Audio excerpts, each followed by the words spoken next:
impromptu live.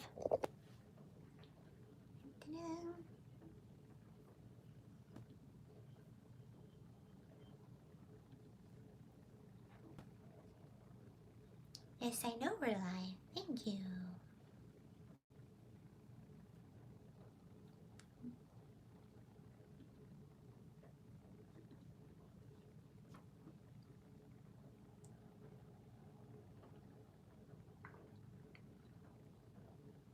Hello, we have a person. Hi, doing an impromptu live. We're going to talk about Alec Baldwin. We have more information. Hey, what's up? Hi, Nicholas. We'll wait and see if a few more people join and then I'll get started. Ha ha ha. Yeah, I know. Oh, thank you so much, Steven. That's really sweet. Hi, I'm from, thank you, Steven. I like that sticker. I am from Provo, Utah. Oh, Provo, Utah. Hello, nice to see you. Hi, Robert. How are you doing? Yay. I was making a video and I was like, oh, I'll go live. We're going to talk about Alex Baldwin. Why am I calling him Alex Baldwin? Hold on, I'm pulling up one more story about him. I am not sure how you do it there in Cali. Well, I'm actually taking a break from Cali. I'm not in Cali right now. I'm in Virginia. I'm going to try to donate to you every time. Steven, that's so sweet. Thank you. You don't have to. It's very appreciated, though. Okay. Cool. We have some people. I just found you on YouTube last week, and you've quickly become my favorite person. Oh, thank you so much. Oh, good for you. VA is nice today.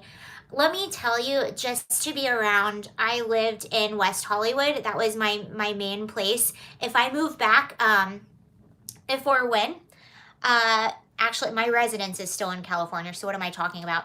I will probably be closer to the beach. I think the beach areas of California are way more laid back. The people are way nicer, more laid back, just cooler. But it's so, being in West Hollywood, it's just, let's go Brandon. Being in West Hollywood, it's just a different vibe. It's not a good feeling right now. Everyone is just on edge and tense, and you feel like you can just cut it with a knife in the air. And that's what the pandemic did to everyone. Okay, let's talk about Alec Baldwin. So I've been watching, I figured we would talk about it since we were talking about it last week. So we'll wrap it up. Hi, Sarah, how are you? I'm doing really well. Wacky Wavy Game of Thunder Beeman. Hi, I'm doing well. How are you? I tried to read that one. Okay. So, Alec Baldwin, if you've been under a rock, I think we all know what happened with him. He is producer and actor. I believe he's executive producer, which means he's like head producer on this project that they're filming in New Mexico called Rust. And last Thursday, they were rehearsing for a scene, we know now, in which he was supposed to have a prop gun. The gun discharged. Hi, howdy, how are you? The gun discharged and fatally shot his cinematographer, Helena Hutchins. She was 42 years old, and injured his director, who was, I think he was 48 years old. Souza was his last name, but now we have some more information about what actually happened. And it's okay, I know I'm a tongue twister. Yes, you are. Makes it more interesting.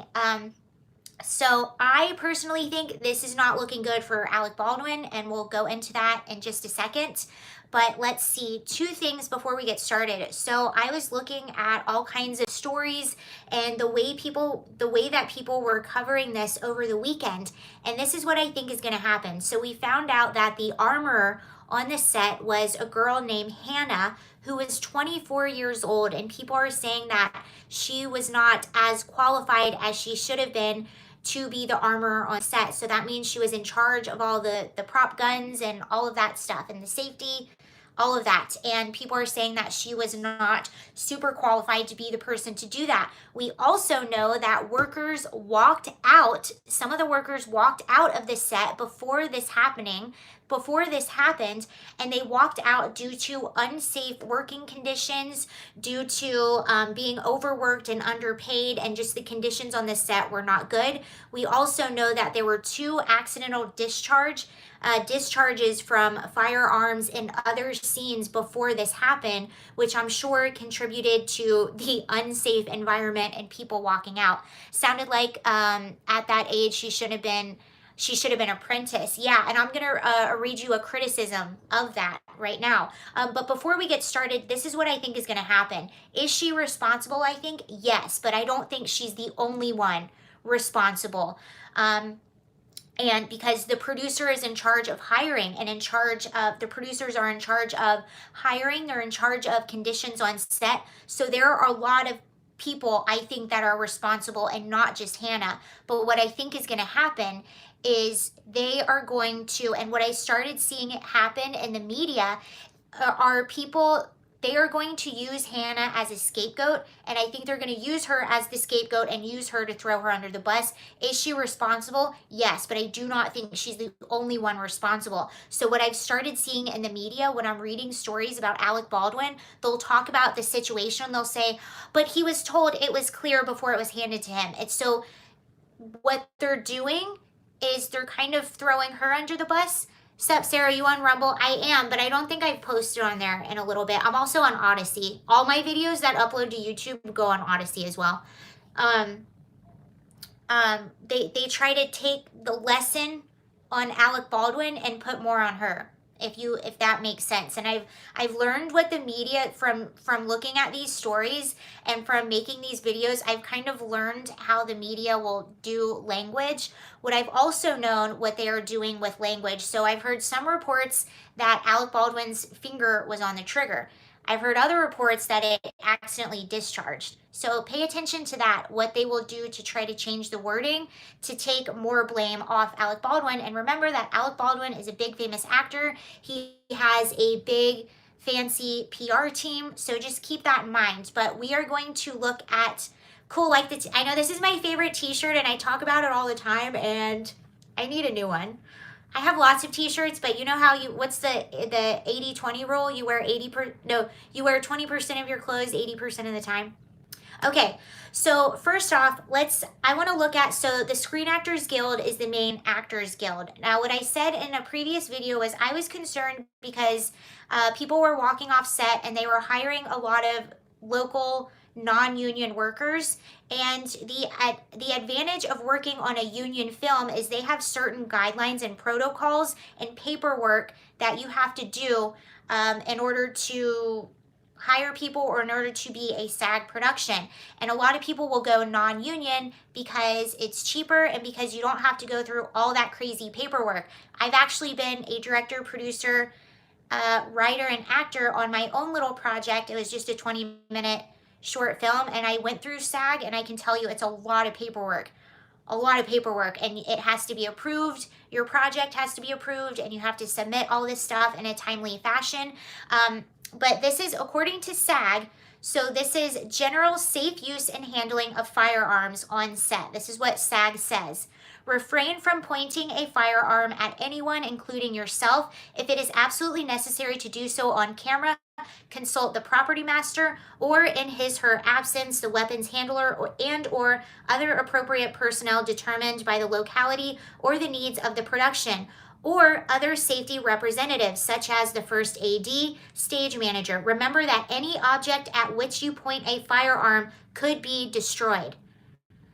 Number 2, never place your finger on the trigger until you're ready to shoot. Keep your finger alongside the firearm and off the trigger. So that's another question. And we also learned that they were rehearsing, so why was a finger on the trigger? Or did it accidentally discharge, which is what some people are saying. Okay, so we do have an update from the chief electrician who is standing, or who was right beside Helena when the gun just discharged. And this is what he said in a Facebook post. So he says on this long Facebook post, my vision of the Rust tragedy. Rust was the movie. I have received hundreds of calls, text messages, letters with words of support and condolences since the day of the tragedy with Helena Hutchins, and I'm very grateful to everyone. Yes, I knew Helena, not for a year. I worked with her on almost all of her films. Sometimes we've shared food and water. We've been burning together under the sun, freezing on the snow of shoots. We took care of each other. Yes, I can say with 100% confidence, she was my friend. He said. I also received many calls from different mass media sources from multiple countries asking to tell what happened, also from numerous institutes and universities for the students to know what needs the most attention. Yes, he says, I was standing shoulder to shoulder with Helena during this fatal shot that took her life and injured the director Joel Souza. I was holding her in my arms while she was dying. Her blood was on my hands. I can tell what I want to tell, in my opinion, on why this happened. I think I have the right to it, he says. It's the fault of negligence and unprofessionalism. The negligence from the person who was supposed to check the weapon on the site did not do this. The person who had to announce that the loaded gun was on the site did not do this. The person who should have checked this weapon before bringing it to the set did not. And the death of a human is as the result of this. I am sure that we had professionals in every department but one, the department that was responsible for the weapons. There is no way, and this is where he's talking about Hannah, the armorer. She's 24. There is no way a 24-year-old woman can be professional with armory. There is no way that her more or less same-aged friend from school, neighborhood, Instagram, or God knows where else can be a professional in this field. Professionals are the ones who have spent years on set, people who know this job from A to Z. These are the people who have the safety on set to the level of reflexes. They do not need to be told to put a sandbag on a tripod, fix the ladder on a stage, or fence the explosion site. They have it in their blood. I'm calling out the producers. Remember, Alec Baldwin is a producer on the film. We have a fascinating and amazing job, but it's also dangerous. We film in the mountains, in open water, underwater. We have explosions, shooting guns, car crashes, electricity, after all, and much more. To save a dime sometimes, you hire people who are not fully qualified for the complicated and dangerous job, and you risk the lives of the other people who are close to you and your life as well. I understand that you always fight for the budget, but you cannot allow this to happen. There should have been at least one professional in each department who knows the job. It is an absolute must to avoid such a tragedy like Helena. I do not wish anyone to go through what I went through, what her husband and her son went through, and the actor Alec Baldwin, who is handed the gun on set. See, that's where I think there's more responsibility with him, and did he or did he not pull the trigger? And we're going to get into that in just a second, because I have more for you on that. Dear producers, Alec Baldwin's a producer, remember. Dear producers, by hiring professionals, you are buying peace of mind for yourself and for the people around you. It is true that professionals can cost a little more and sometimes be a little bit more demanding. But it is worth it. No saved penny is worth a life of a person. And finally, dear producers, please remember that it is not you who you are giving the opportunities to the people you hire or make their money. It is the people you hire who help you make your money. Remember this. He says, we all loved Helena. May God bless her soul. Rest in peace and may God protect us all. So there's a saying for movies, and you can put safety in there. Usually safety isn't a part of that, but now I think you can put safety in there. You cannot be good, fast, and cheap. If you're good and fast, you're not cheap. If you are cheap and fast, you're not good, but you can never have all three, and I think you can put safety in there as well. You can never have all four of those things. You sacrifice one of those things, always. We also know, so here's another update, that they were doing target practice around the set. So clearly, and I think that's how the live round was able to get on set, is because, hey Glenn, how are you? Is because they were doing target practice around the set. So again, I think that is how a live round made it into the gun. Clearly those got mixed up somehow. And why are they doing target practice around set? Okay, so now we have, this is from the Daily Wire, and it says, doing good, cool. It says, the headline of this, hello from Northeast Ohio. Hi, how are you?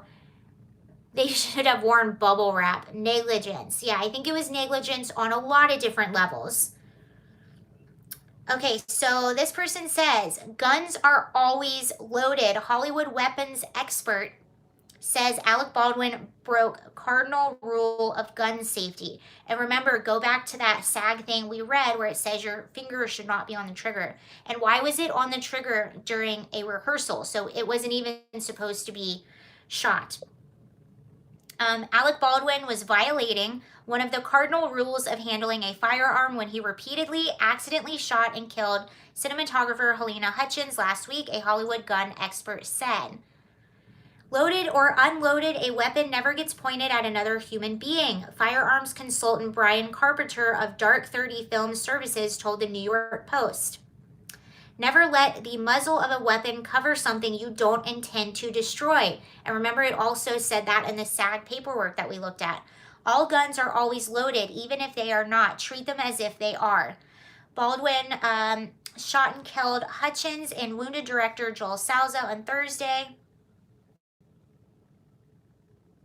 Peter Lake, a former filmmaker and former member of the U.S. National Shooting Team, said that Baldwin bears the blame for this tragedy.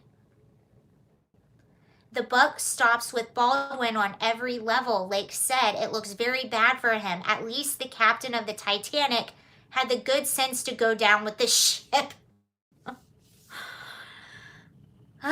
Baldwin could be in legal trouble over the shooting, but how much is up for debate may rely on the facts about the incident yet to be uncovered, as attorney Jonathan Turley, a professor at George Washington University Law School, argued in a Fox News op-ed. Okay, so this is what he's saying about where the blame might go. I'm just taking a sip of coffee.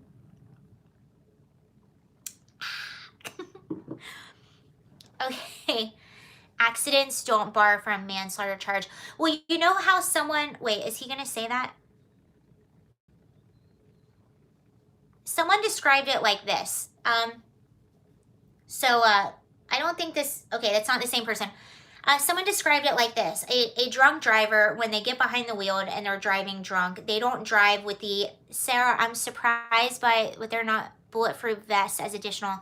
Yeah, I'm not sure. I've never worked on a set with a gun, so I don't know what all of the protocols are, but it appears as though you're never supposed to have it pointed at another human being or even the camera. There are angles at which you can film to make it look like you are pointing at a human being when in fact you are not.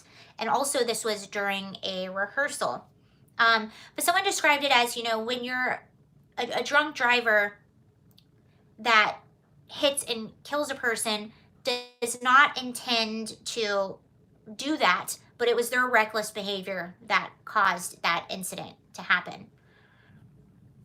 Okay, so Jonathan Turley says, if true, Baldwin had little reason as an actor to suspect anything was wrong with the prop. The problem is that Baldwin was not simply an actor. He was also one of the producers on the site that had reportedly experienced prior discharges and complaints about safety, which is true.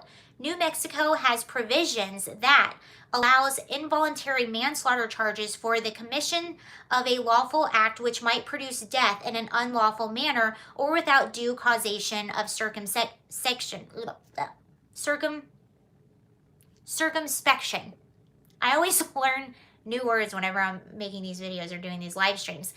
If there was a pattern of neglect, including prior discharges from these prop weapons, the producer could be charged with involuntary manslaughter.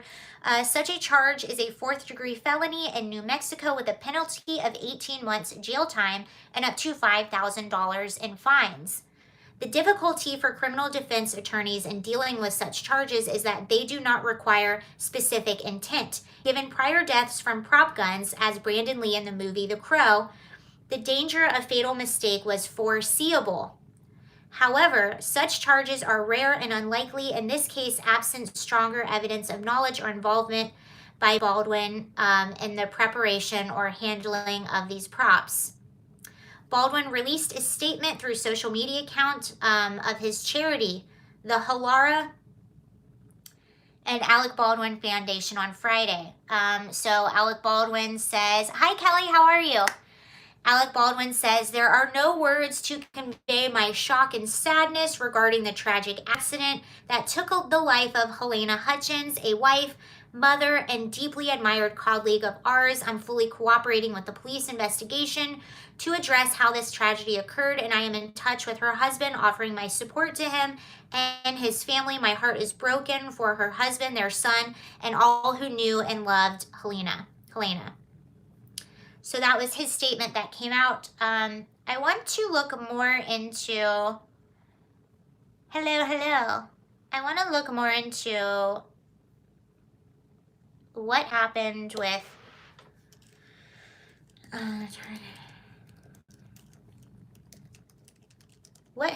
this target practice on set.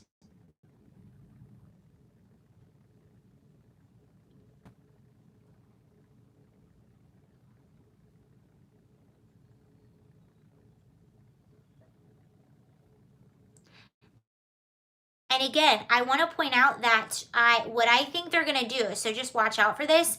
I think they are going to use the armor Hannah as a scapegoat.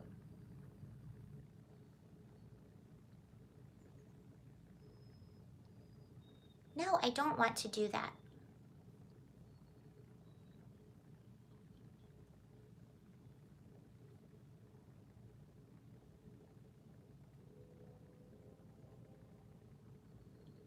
Yeah, so, oh wow. So the actual gun that Baldwin was used for target practice right around the set. So that's probably how the live round ended up in the gun. But again, that clearly shows that it was not properly, even though Baldwin pointed the weapon and pulled it. Yeah.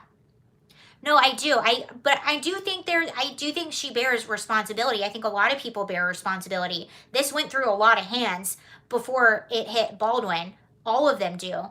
But what I think is going to happen is they're going to use her as a scapegoat to put all the blame on her and to take the blame off Baldwin. Okay, it says the prop gun discharged by Alec Baldwin was reportedly used recreationally prior to the death of Helena Hutchins on the New Mexico set. As per People magazine, the gun that shot and killed cinematographer Hutchins and injured director Salza on the set of Rust was previously used by crew members for target practice. Sources connected to the production revealed that the prop gun had been used recreationally for target practice away from the set prior.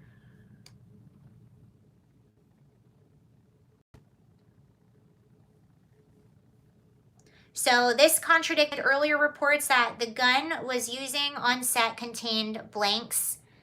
Never too early for speculation.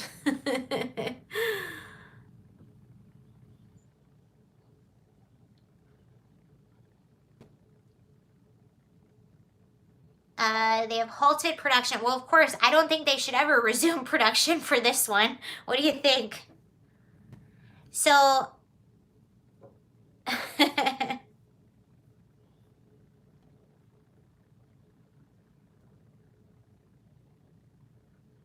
Armor should have checked it. Rust is no more. I don't think they should continue that at all. Ah, look at me. I have the best predictions. Everyone's saying this. Cernovich online, I follow him on Twitter. He says they are going to... Oh, okay, we have an update. Okay, so he says they are going to scapegoat a 24-year-old girl who was a nepotism unqualified hire, as if Alec Baldwin is a random extra on set and not the film producer. Okay, so let's look into this. I'm telling you, that's what I started noticing it. in what I was reading, every article, before they would even mention Alec Baldwin's name, they would always have to say, but he was told it was a cold gun. But it's not his fault. It's not his fault. They always have to preface whenever they mention his name by that. And they always make sure they say that she was the armed. Was she responsible? Yes. But it's not her sole responsibility. And that is what they are going to do. Okay, so this is from who was the woman who gave him the gun. That's what I don't know. I don't know who that, because it was not Hannah, the armor, who actually handed him the gun and said cold gun. Her father was a firearms expert and allegedly trained her for 10 years. Yes, it is the classic shirt. Yes, I did hear that too. That's why they were saying she was a nepotism hire. Okay, let's read into this a little more. So it says a lot of people have been commentating on the tragedy on the Rust set and what should or should not have been done to regard the gun's safety. But now the chief electrician, the gaffer, who said he was great friends with a cinematographer who was killed, that's what we just read, by the way, speaking out, and he's laying the blame on a feat of multiple people. The gaffer, Serge Svetnoy, posted a long post on Facebook detailing what he thought about the tragedy. He said he was standing shoulder to shoulder with Hutchins. That's what we just read. When she was shot, holding her in my arms while she was dying, I want to tell my opinion on why this happened. I think I have the right to do it. So in that he bears, I'll just continue reading this. So Svetnoy is obviously going full bore after the head armor on the set, 24-year-old Hannah, but is also pointing a finger to other people who were there involved in the chain of custody of the gun. He also introduces the allegation that there was a friend of Reed, that's Hannah. There was a friend of Hannah's who is involved in the process as well. Svetnoy also declared that he was calling out the producers.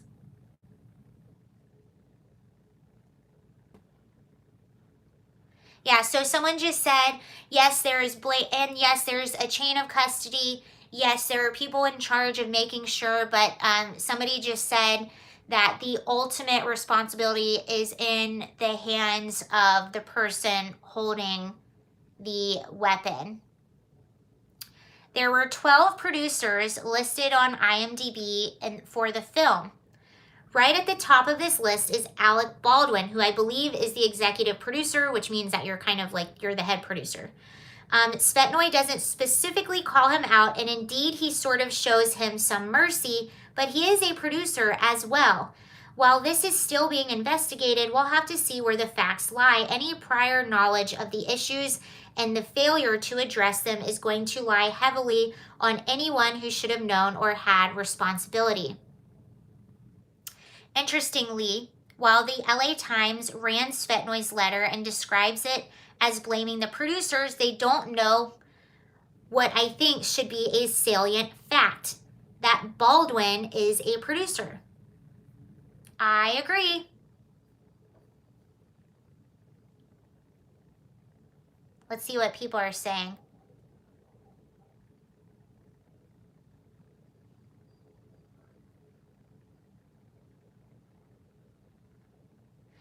As one other lawyer noted, it's not like it's his first rodeo. He should have known to check the weapon and not point it at people. Put this guy under jail. And a lot of people are also saying, well, it's typical for, actors not to check the gun. It's typical. Well, that doesn't mean you don't check the gun just because other people are doing it. And Baldwin, like we said, is a producer on the film, and he's filmed many, many, many things. He should be well-versed in safety. I've also heard from other people saying that working with Baldwin on other films, he does things by the book. So why was he not doing this by the book?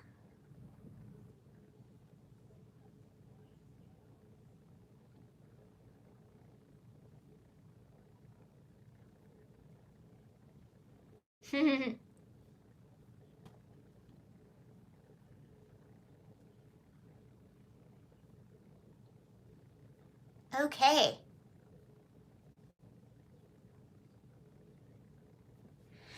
Well, I think that's that. Hold on one second.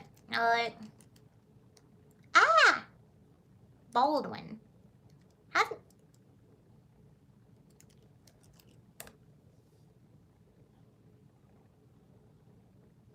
Hello Sunshine said, I don't believe it was Alec's fault.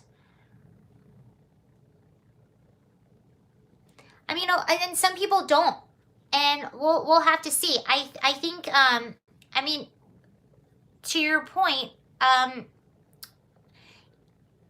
my thing is, even if you don't believe that, you know, let's say that the gun accidentally discharged in his hand, that he didn't pull it, it accidentally discharged. It was still pointed at someone, and he's still also responsible for hiring.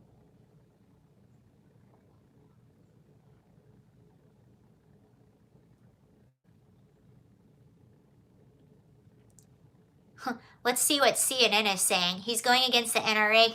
I think that's the thing too. So a lot of people commentating on this are, you know, I've gone shooting once. I learned how to shoot, and the very first thing they tell you, even if it's not loaded, even when we had our little fake gun where we were practicing safety measures and stuff like that, they were like, do not point it at anyone. It is always pointed down. It is always pointed away from people. Even when we had our little fake gun that we were just practicing, like taking apart and putting back together.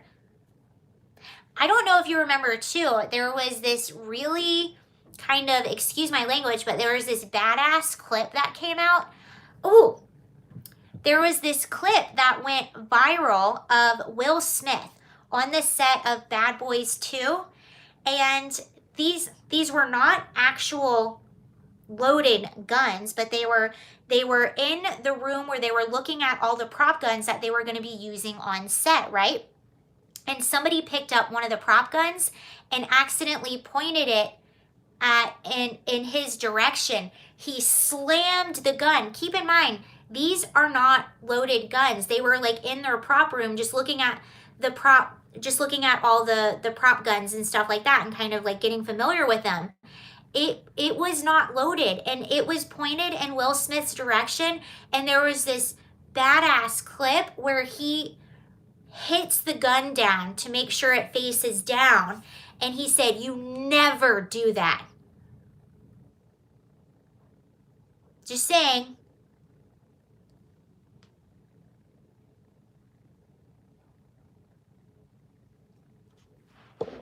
Okay, so this is CNN. I wish I could find that clip for you. Hold on. Okay, so this is CNN. It says, oh, meh.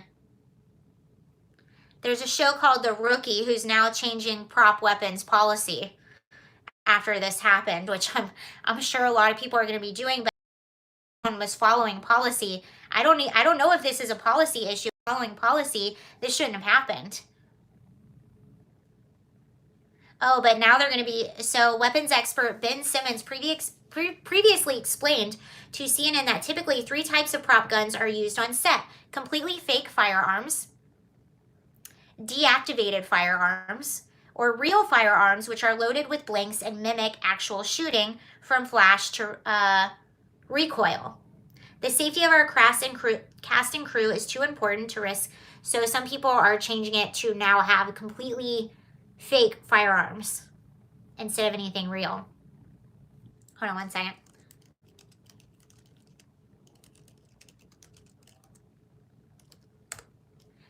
But yeah, I kept thinking about Will Smith smashing that gun away.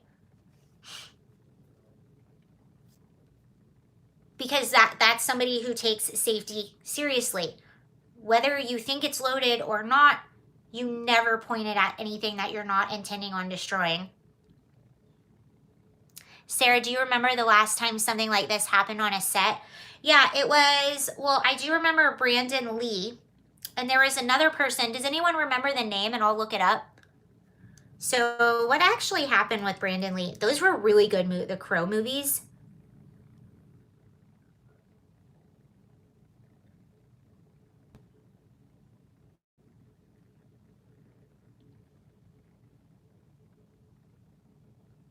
So what happened with Brandon Lee is another actor accidentally shot him and killed him on set. And I think it was the same thing. There was Brandon Lee was killed by a prop gun in 1993. Yeah, it was, so he was killed by a co-star. I remember when that happened with Brandon Lee. He was turning 20. I was turning 20 that year.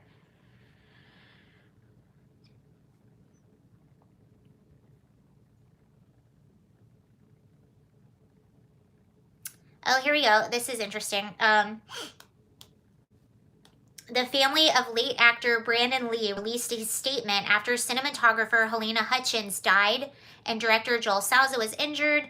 Lee has been on the collective mind since the incident occurred on Thursday.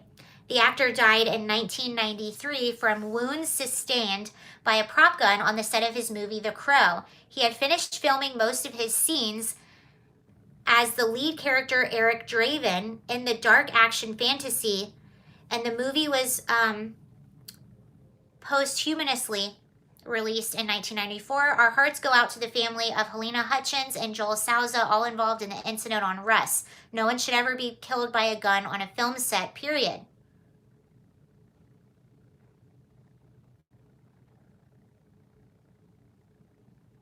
Directors James Gunn, Paul Feig.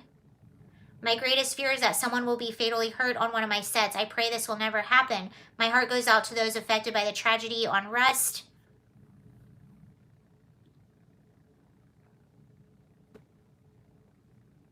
Oh no, I wasn't 20. I was reading someone else. Someone said, who just said that? Someone just told me that I looked way too young to be 20 when, no, I wasn't. Who shot Brandon Lee? It was his actor. Hold on. We'll find out. I wasn't 20 when Brandon Lee was shot. Or when he was killed. I was reading someone's comment.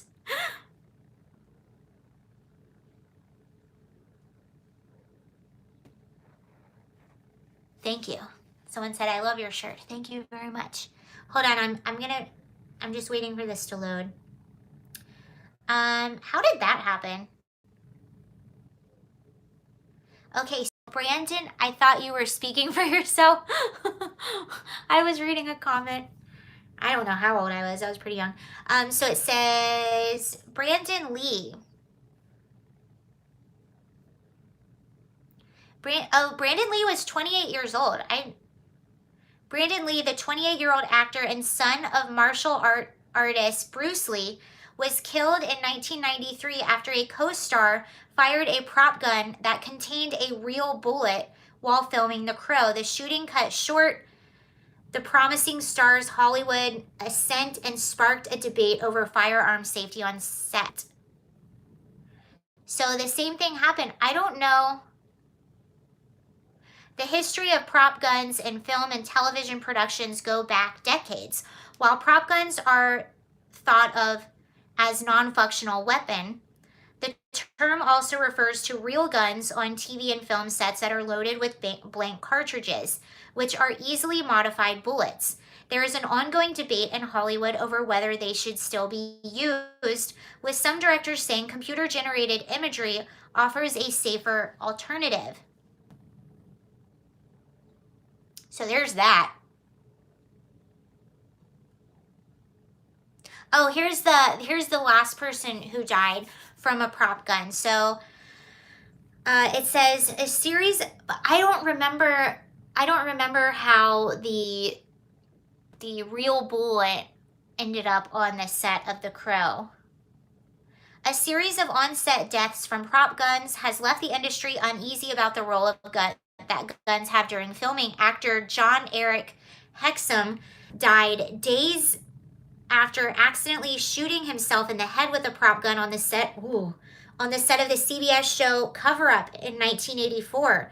Authorities said at the time that Hexum, 26, so young, was pretending to play, oh my gosh, he was pretending to play Russian roulette with a .44 Magnum revolver when the gun fired a blank cartridge that killed him.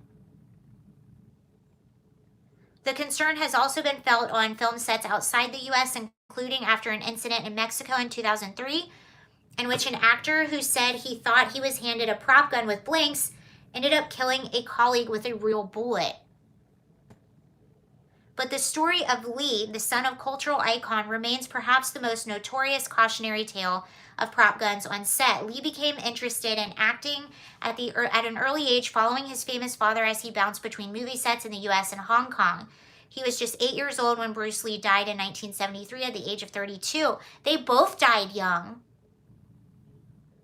His death was officially listed as a brain embolism in reaction to a headache tablet ingredient through the coroner called death by misadventure. Oh my gosh.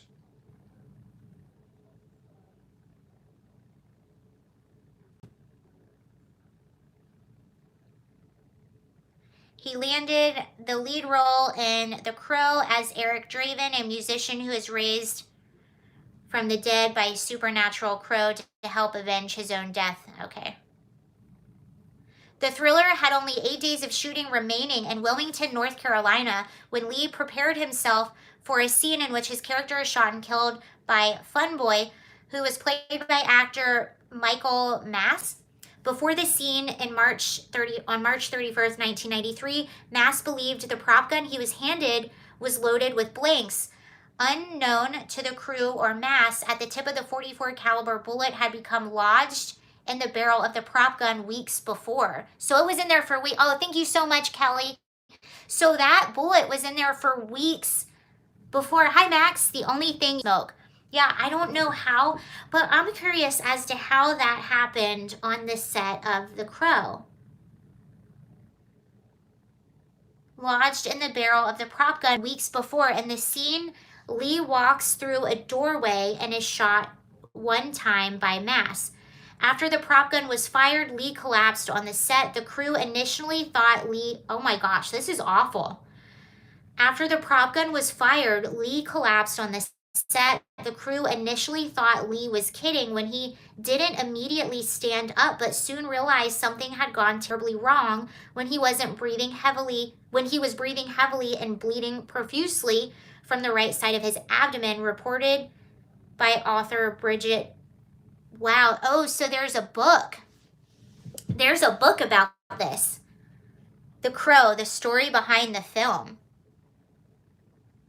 Lee was rushed to New Hanover Regional Medical Center in Wilmington, where he underwent hours of surgery to try to save his life from the real bullet that was lodged near his spine, but it wasn't enough. About 12 hours later, he was pronounced dead. His death rocked the Lee family and Hollywood.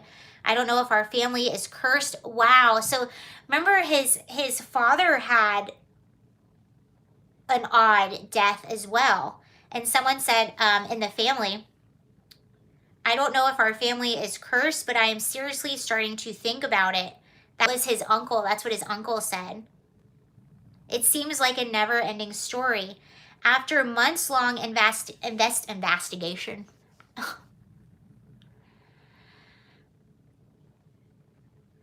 After a months-long investigation, Jerry Spivey, the district attorney on the case, announced in September 1993 that he would not bring negligent homicide charges against the film production company, Crow Vision. Spivey noted that while negligence was a factor in Brandon Lee's death, there was no evidence of criminal wrongdoing. So how the heck did a live round get in that gun? There's a part of me that wants to file charges and have a trial, Spivey said to the Time, according to the New York Times. But from a purely legal point of view, I would not feel comfortable. The circumstances as I know them to be, charging Crow Vision with negligent homicide. Linda Lee Caldwell, Lee's mother, so this is Brandon Lee's mother, later filed a lawsuit against the company for negligence, which was settled out of court. Okay, so apparently so I'm wondering if that might happen in this case, if there will maybe be a lawsuit and just a huge settlement. Maybe to keep people out of trouble. I bet there's some. Bill Davis, a Georgia-based weapons expert with Tactical Edge Group who has worked on film and television productions, told the Washington Post that there was an increased awareness of safety and demand for armors, those who specialize in firearms on set after Lee's death. That urgency eventually fizzled out. As does that not happen with everything? A tragedy happens or something happens and it makes everybody super careful. And then and with everything, it makes everyone super careful. And then after a while, everything starts to get lax again, which seems to have happened on this set. It seemed pretty lax. I have had a lot of work for 5 or 6 years after Brandon's death, and these directors lulled themselves into a false sense of security. So he's saying that directors now sort of have a false sense of security. Before he died,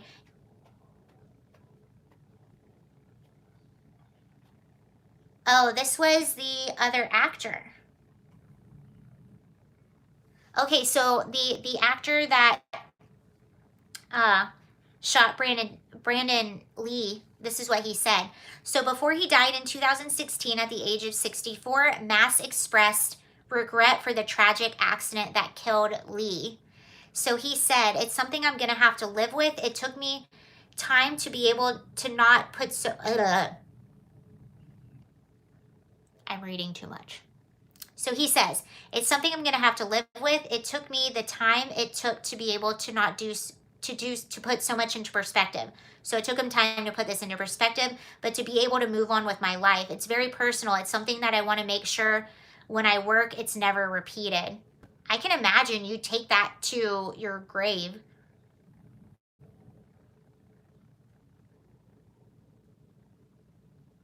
This was what, I don't know if you've seen the Crow films, but it was, well, you know what? I don't know if you guys know this, but it was the same with the film The Crow. Where's the union on issues like this? Safe working conditions.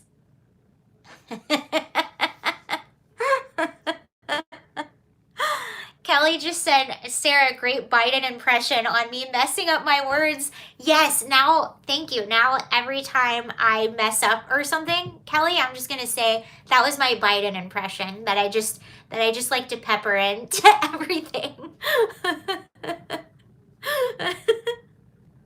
That was just me doing a Biden impression. Oh, Glenn Allen says The Crow is filmed in my hometown. I actually had no idea. Thank you, Vol. Let's go, Sansoni. I had no idea that The Crow is filmed in Wilmington, North Carolina. But, okay, so I don't know if you guys know this, but Alec Baldwin's film Rust was about a man. Hold on. The premise of Rust. The premise, I believe it was about someone who accidentally killed another person.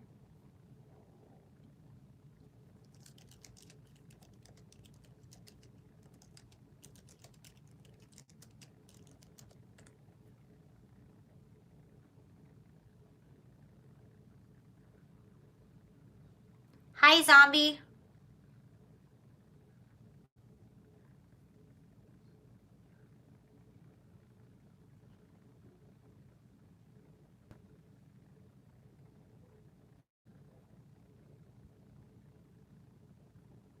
Oh, okay. Okay, so I don't know if you've seen the Crow movies, but the irony was just the dark story about the Crow. And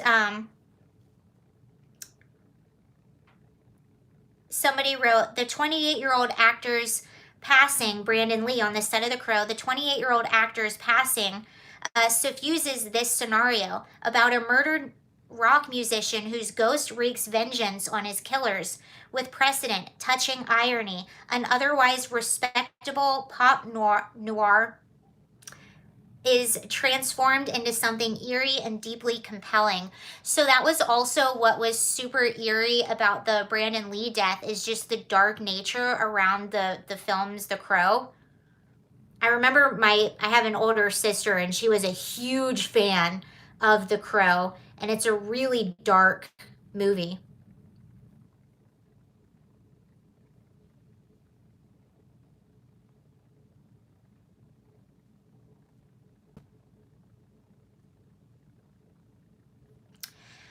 premise of Rust, the movie that Alec Baldwin was filming, was okay. So this is Rust now. So this is the plot of Rust. It says the film's plot follows a 13-year-old orphan who goes on the run with his long-estranged grandfather, Alec Baldwin, after he is sentenced to death for the accidentally killing of a local rancher. Is that not weird? Movies these days seem to be mainly remakes. Yeah, I think, oh, what's my favorite horror movie? Okay, well, hold on, let me think. Probably Amityville Horror is one of them. I really like, Black Christmas is kind of a cheesy, like, slasher film. I think it came out in the 80s, Black Christmas, if anyone ever seen it. I like the original Dawn of the Dead. I like the original Amityville Horror. I also like, Exorcist, Kelly says. The Crow, someone says. The Crow is good. If you like a dark film, it's pretty good. There's also a movie, if you like really cheesy, like 80s slasher films, there's a movie called Killer Party, which is just, it never goes out of my head, but it's called Killer Party, which is just the cheesiest of cheesy slasher films. And I like it.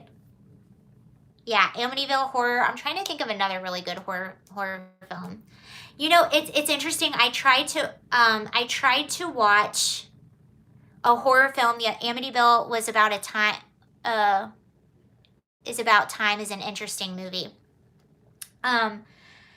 I feel like it's really hard to make a really good horror film. I also really like the original Scream movie. I like it because I love when you can mix like horror and comedy, when you can mix different genres. So I loved the comedy that was injected into Scream. Texas Chainsaw is another one that was creepy. And isn't that based on a true story? Texas Chainsaw. Ugh. But it's hard to make a good horror film, I think. And I was with a friend and we were trying to find a good horror film to watch. They say the iPhone kind of ruined horror movies. But I love like a really good ghost story. Those are my favorite things. But I think it's just, I thought Amityville was terrifying, but I was like 5 or 6. I was really young the first time I saw Amityville Horror 2, and it was terrifying to me as well.